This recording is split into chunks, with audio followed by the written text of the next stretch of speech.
Hello, everybody. Welcome to Recovery Lab TV. My name's Chris. I'm your coach and sports therapist, and welcome to my 70.3 race week pre-race anxiety and preparation. Okay, now, first of all, if you haven't already, please hit that subscribe button, become a part of the community. Say hello in the comment section. Ask if you have any questions. Ask in the comment section. And naturally, if you like the video, just give it a little thumbs up to show your appreciation and share it with others in the similar boat. Now, first of all, I want to say, before I kind of dive into any of this, race anxiety is absolutely real and is experienced by every single athlete. Doesn't matter how good you are or how bad you think you are, it is experienced by each and every one of us. It's just shown in a different way or a different format, and it might be different to you, but I promise you, everybody has it. Now, me personally, I don't get nervous until the moment I lay down in bed the day before and try to go to sleep. And then all of a sudden, I cannot sleep. Okay, so for others, now, for example, my first Ironman, I was getting nervous the weeks building up to it. I was having dreams of failing and so on and so forth, and it'd be a random dream, and then all of a sudden I was in a race and I was completely failing this race and so on. So you're in the right place. Okay, I will talk from experience. I will talk based on every bit of research I've found, and naturally I'm here to help. Okay, so I hope you enjoy this video. I hope it helps you, and let me know if you have any questions in the comment section. Okay, so for me, I'm a big believer, and I teach and tell my athletes this, that race weekend or race day starts on race week. Now, what you do on the Monday will really help and benefit you on the Sunday, for example. What you want to do is kind of rely heavily on these strategies that I've kind of found and built up into a routine, because it not only has helped me, but it also helps those I kind of coach, and as also will help you in the long run as well. Now, what I tend to do is follow my structure. So training as normal, okay? If you're following a program, hopefully you're following a program that you've set yourself or you've had from a coach, or maybe you found online, that you follow that program to the letter. There's no additional sessions. There's no sessions if you've missed a day. You forget that day and you just focus on each day as it comes. Okay, naturally you are tapering, and you're going to be focusing less on volume and more on rest and recovery. Now, rest and recovery, okay, recovery being the big thing, there is a thing called active recovery. So getting it in your active rest, so doing something instead of just doing nothing, foam rolling, stretching, bit of yoga, nothing too excessive to the point where if you've never done yoga in your life, all of a sudden you're booking in a yoga class every day. Naturally, just gentle passive stretching, not developmental stretching. Okay, that you're kind of doing ice baths if you have one, or if you're willing to do one. Compression clothing is really important. So is compression boots like Normatex and similar brands. Kind of massage guns, sports massages from qualified practitioners, increasing your sleep, increasing your hydration, and the quality of your food, all of which are super important. Now, as you kind of do that, what I would then do is look into reviewing past races, past race notes, mental journals, going over your training. I tend to use Training Peaks both for myself and my athletes. That's basically an online calendar that has all my training on, and then I take a scroll through. I remind myself of all the sessions that I've done up until this point, how hard they've been, the little things I've had to overcome whilst doing those things, maybe the things that I've overcome as a personal, from a personal perspective, things I've overcome from potentially a family perspective, or things, maybe it's work or whatever. All of these things have helped you become the person you are today, that is going to really help dial you in. Another thing that I mentioned in my other video that I've just made about my nutritional strategy for this up and coming 70.3 is dialing into hydration and electrolytes, as well as my micronutrition. Everyone focuses on a macro nutrition. Carb loading, for example, should be done up to 48 hours before the race. So I'll be doing that as I build up into the weekend. But also building up your hydration, especially for me this weekend, doing Ironman 70.3 Swansea. It's looking like a hot weekend. So therefore, building up my hydration this week because it's hot.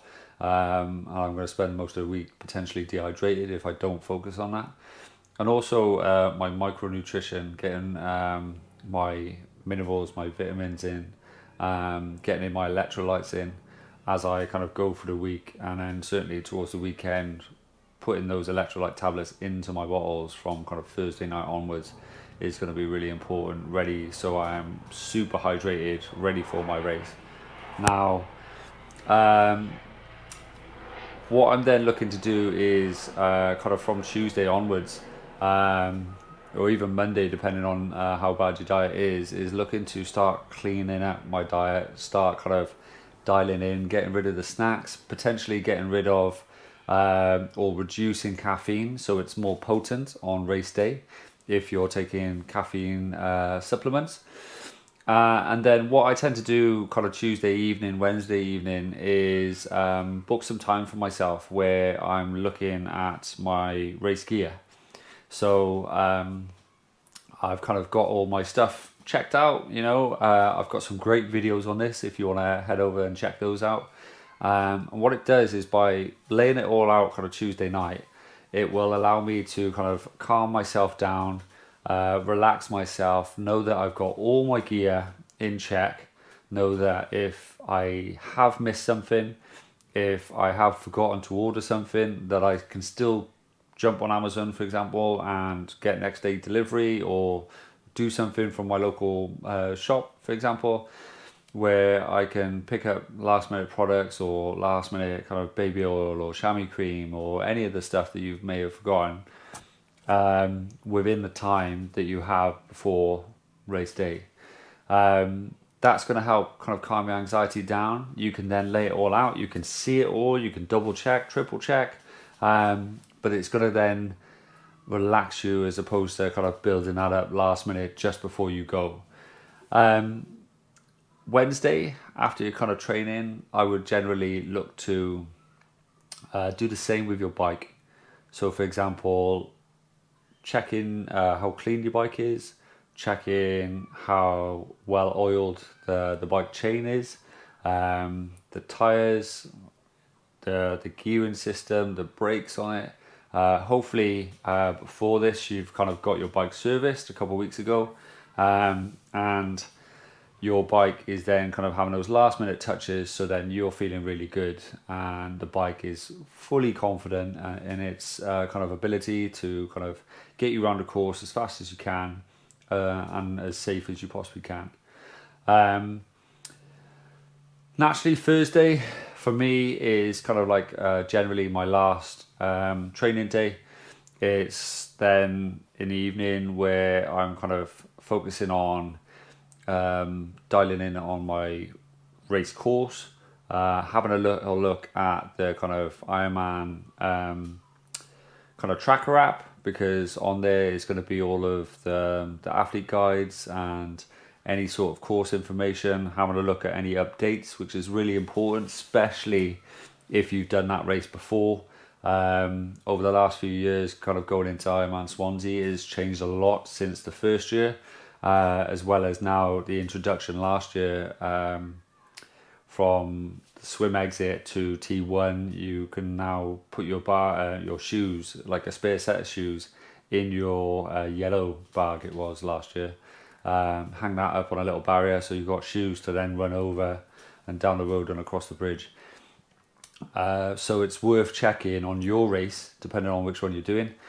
Has it changed, and so on, and all that information is going to be in your athlete guide, so by all means check that out way before the race. And Thursday night is generally a pretty good time to kind of do that, or race week should I say. Another thing, if you're a music person, is maybe have a little playlist where you can kind of, a little race day playlist that you can set up, or race day mantra that you can kind of tape to your bike. You can Sharpie on your hand. So then that way, when you're feeling a bit anxious, when you're feeling a bit kind of like, oh my God, I don't think I can do this, and so on, you can either look at your hands, you can look at the tape on your handlebars, on your kind of top bar in between, and just kind of reassure yourself by something that you've said, something that your partner said, a famous quote, something reminding you of your kids, or whatever your why is.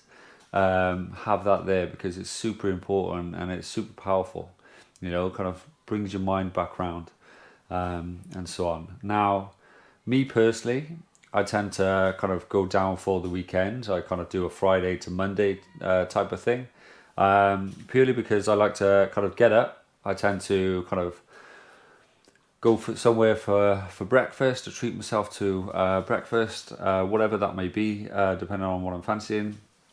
I'll drive down early to wherever the race is, and then I'll kind of drop my stuff off in a hotel, get myself kind of checked in, and then from there I'll go straight over to race registration, where I will register.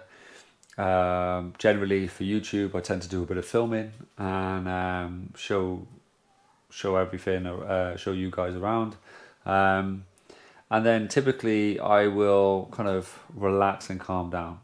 I've got my fancy bag, I'm walking around, I've got all my kit and my gear in the hotel where it's safe, and then I'm there to kind of enjoy myself. So I might have a little look around the Ironman shop, I might have a little look around the local place if I haven't been there before, or even if I have been there before, I might go to some spots that I really enjoyed last time. If it's sunny, just go for a nice ice cream or a nice drink, and just enjoy that atmosphere, be in that atmosphere, talk to fellow athletes, and so on, and just kind of really relax into it and have a good time. Saturday, or Friday night even, once I've gone back to the hotel, I'll lay all my bags out, and then I'll kind of take each individual bag that I've prepared at home and just carefully put it into my transitions bags after I put all the stickers on, ready for Saturday morning. Saturday morning, I've gone to then transition. I've kind of put all my things into transition, got all that prepared.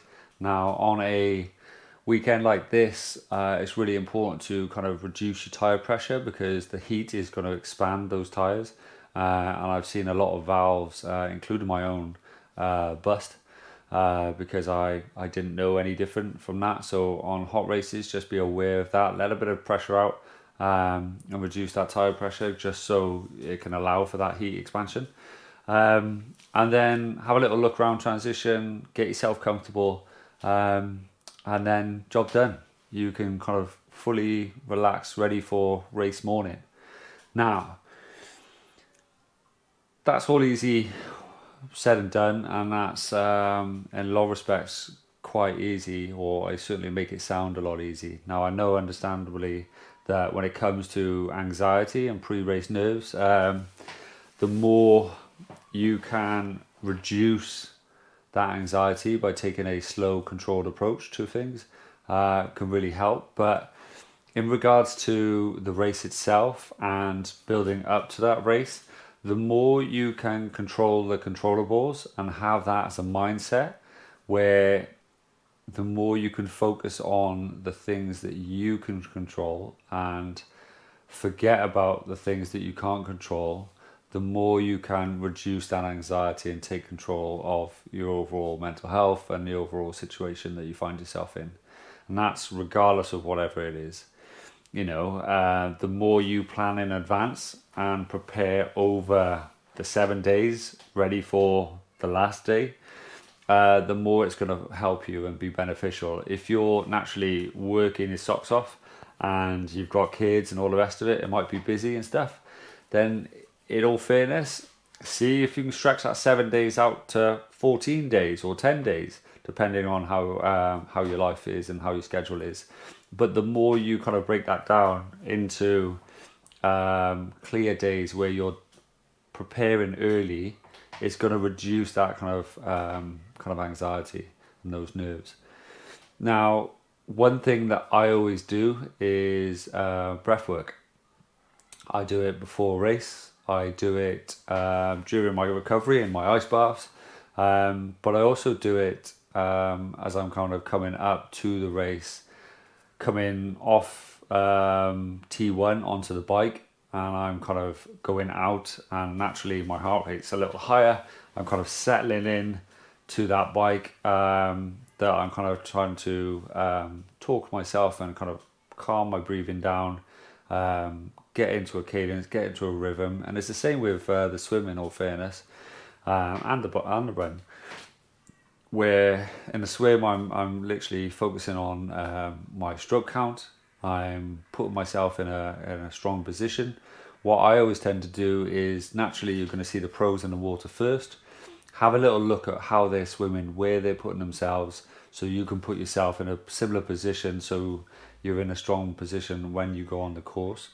Now for me, for Swansea, as we're coming down the buoy, I'm going to make sure I'm on my left hand side, so then as we turn and go underneath the arch, I'm on my left hand side, so I'm swimming straight in regards to the buoys, and then everyone over is going to have to cut across. Now, knowing that and understanding that, I won't be surprised when it happens. But what I also do is, knowing that I'm on the inside of the buoy, it'll allow me to swim straighter and faster, hopefully, to the buoy. But I'll also have the kayakers by here acting as a wall. So I'm kind of stuck in this channel, just like I would be in a swimming pool in between two lane ropes. Those who tend to go on the right hand side as they go in, sorry about that. Swimmers on their right hand side tend to have a bit more space. However, they also tend to drift a lot more because there's nothing on this side to kind of keep them pinned in, if you will. So just be aware of that. Plus you may also swim further as you're then coming across everybody towards that kind of first turn buoy. Okay, so just be mindful of that, and mindful of, naturally, depending on the swim, you'll need to be either on the left hand side or the right hand side for the best location. Okay, creating little mantras and using mindfulness apps, okay, they're really important. If you do really struggle with high anxiety and you're an anxious person, using apps like Headspace or Calm and creating mantras can really help you when you are telling yourself to kind of think slow and smooth is fast. Okay, focusing on telling yourself to stay smooth, stay ready, know that you've kind of done the work, and having gone back over your training to prove how many sessions you've done, and prove all the experiences that you've already had. If you're very much into your social media posting and you've been posting a lot about your training, go back over several posts and reread or rewatch the things you've done in the past to kind of reaffirm knowing who you are and knowing that it's possible and you're able to. Another thing that I would do is,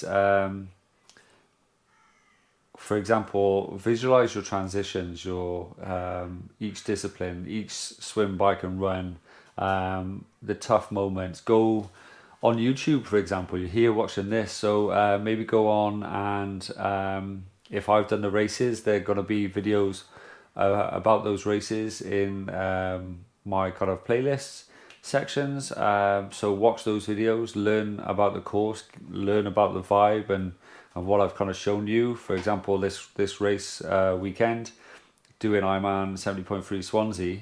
I've got several bike course videos about this race, from when the best time is to go aero and strategies about that, to a video physically showing you the course, to videos that are coming up this weekend that I'll have a video on Friday, a video on Saturday, a race day video and a post-race video that is all going to be there ready for you to watch, ready for either next time, or I've got race videos showcasing previous races at Ironman Swansea, for example. So YouTube is a great resource, so the more you utilize it, the more you can kind of really calm that race anxiety, because I imagine there is going to be videos about the course to either get you excited, to calm you down, to relax you, and kind of find all about these things as well, right?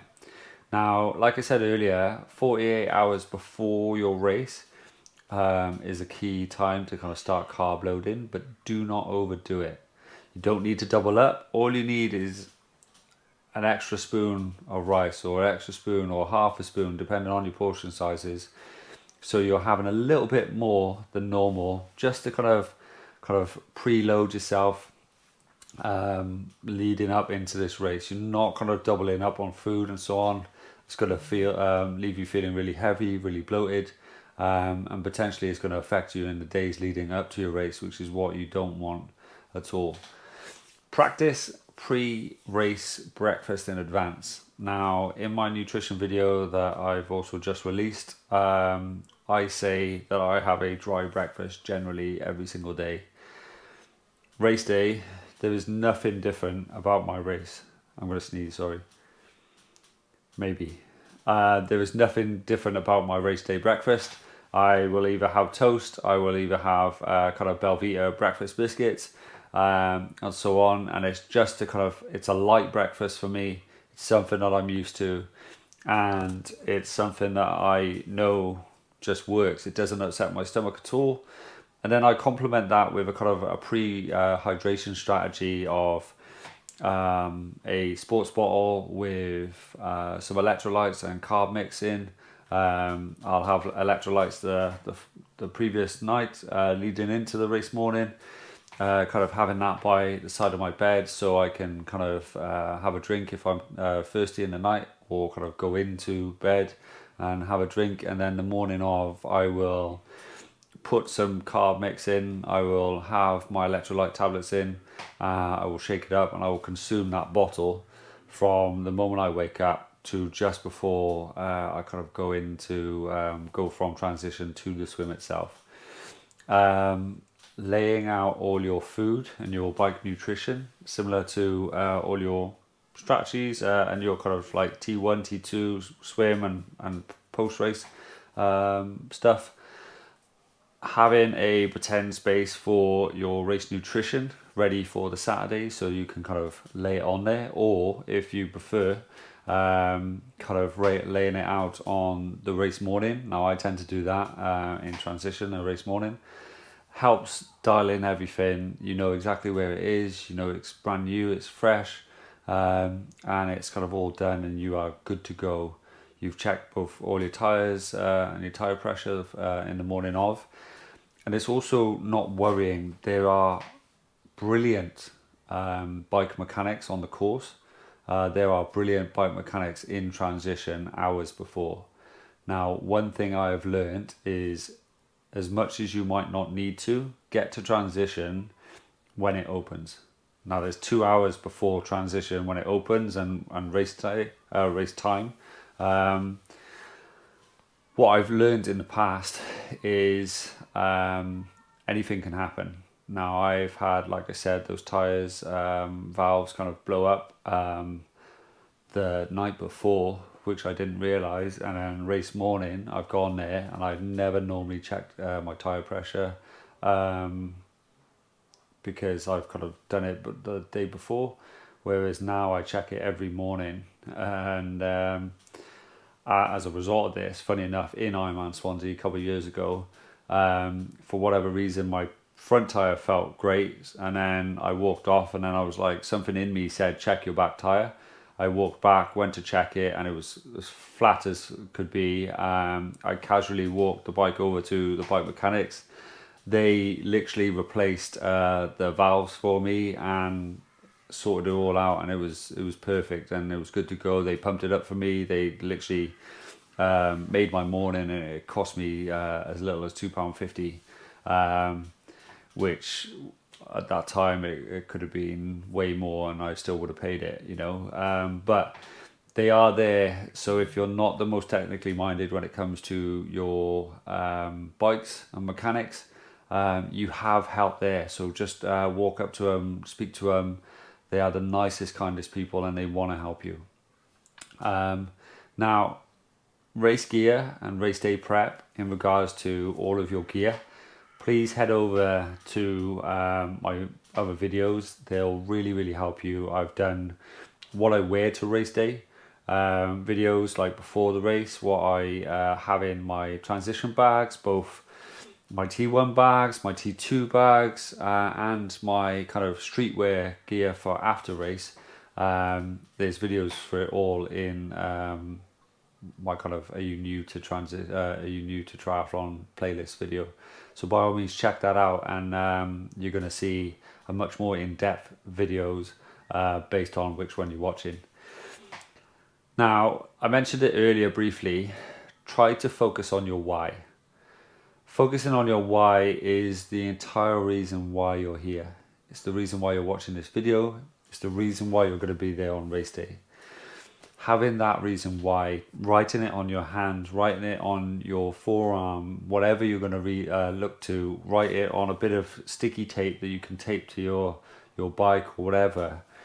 Have it on a piece of paper that you can read when you're by the swim, and then you can just put it in the bin, and then off you go.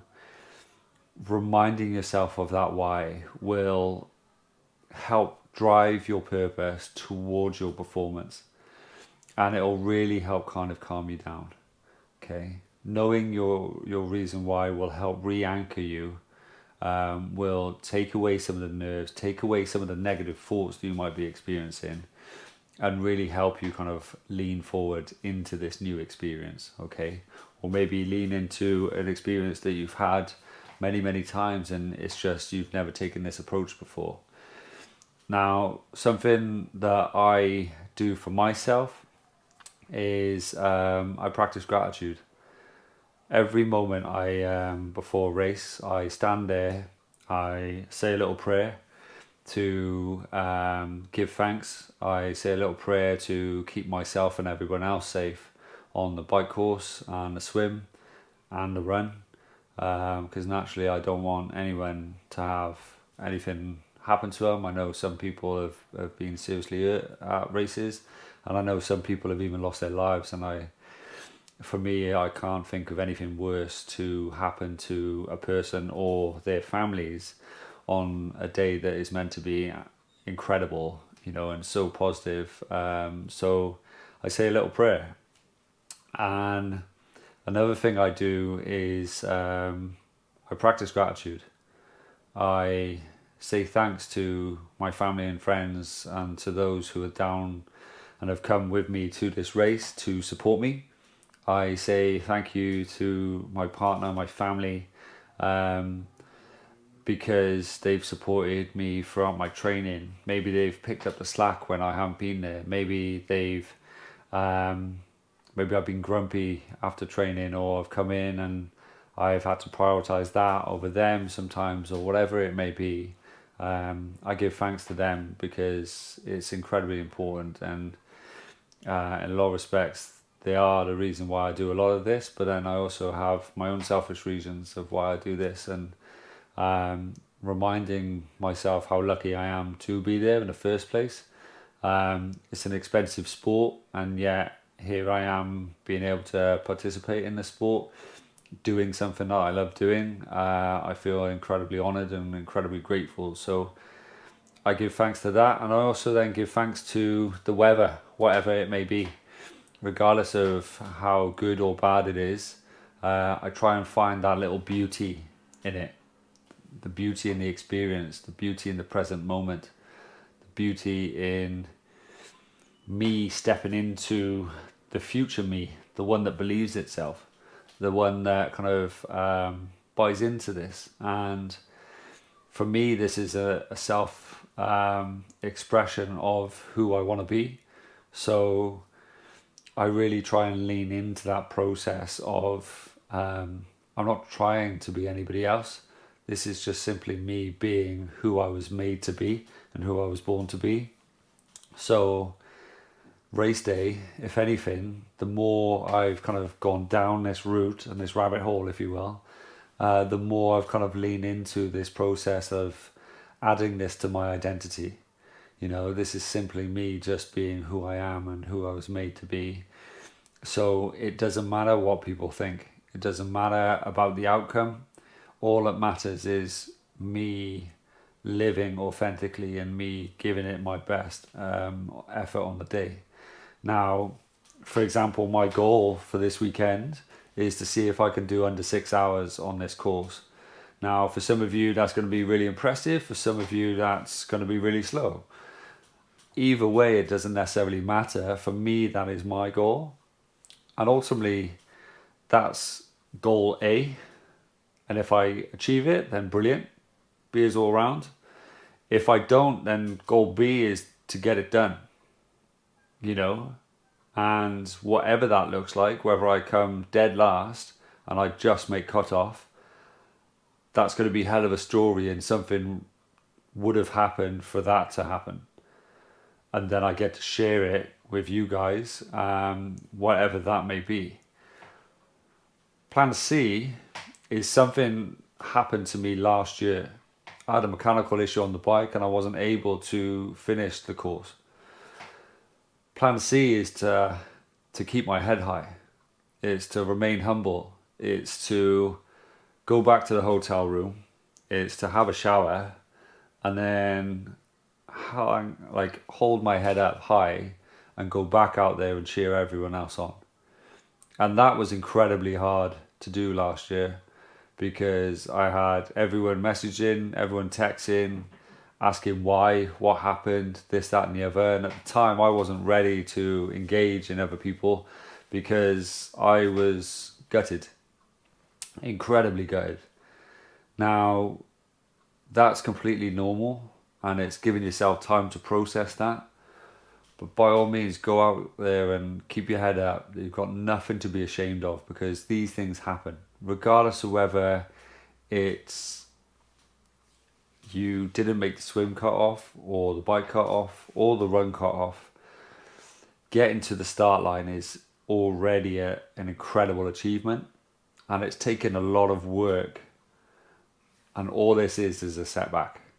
The following year I'm here and I'm ready to go again, and I'm a better athlete than I was last year, both physically and mentally. So leaning into that process, it's not a full stop, it's just a comma and it's just a pause, a moment to catch your breath and then go again. Okay, so if you do experience any of those sorts of things, reach out to me and I can help you with that. The more you go down this rabbit hole, the more you do these races, the more times that you can potentially experience these things. Triathletes that do one race, one Ironman, they tick that box and they move on. If they were lucky enough on the day, and it is luck, yes, you have to train for it, but you need all your bags in your eggs in one basket, should I say, and you need them all aligned, ready for you to complete that, because anything can happen, right? And I've been doing this for 10 years and I've seen a million things happen. And sometimes it happens to the most unlikely person, the fittest person. I've had things happen to athletes that are sub 10 hour Ironman athletes, and yet they've had something go wrong and it's pulled them out of the race. You know, and never in a million years did I ever think it would happen to them or that they would have experienced that moment or so on. But it did. And it's just as hard for them as it is for someone who didn't make the cut-off for whatever reason. So it's absolutely fine. The more you can control the controllables, and the more you can focus on your effort and relax yourself, breathe into the moment, lean into the moment, the more you'll be absolutely fine and you'll nail it, okay? I hope you have an incredible race. I hope you let me know how you do. By all means, reach out in the comment section. By all means, head over to our community tab and post a photo of yourself, a race medal. I've set that up so we can create this community. I want to see your achievements just as everyone else on the channel does. And I want to celebrate your successes. So let me know how you get on in your race. If you do want to message me privately and have a bit of a private conversation about kind of race anxiety, by all means, head to the link, head over to my Instagram. I am Chris_Hill, and drop me a private message. I will keep it private, and I will help you as best as I possibly can, all right? Otherwise, if you can, hit that subscribe button, share this video amongst your friends, and wish you nothing but the best, all right? Take care. See you soon.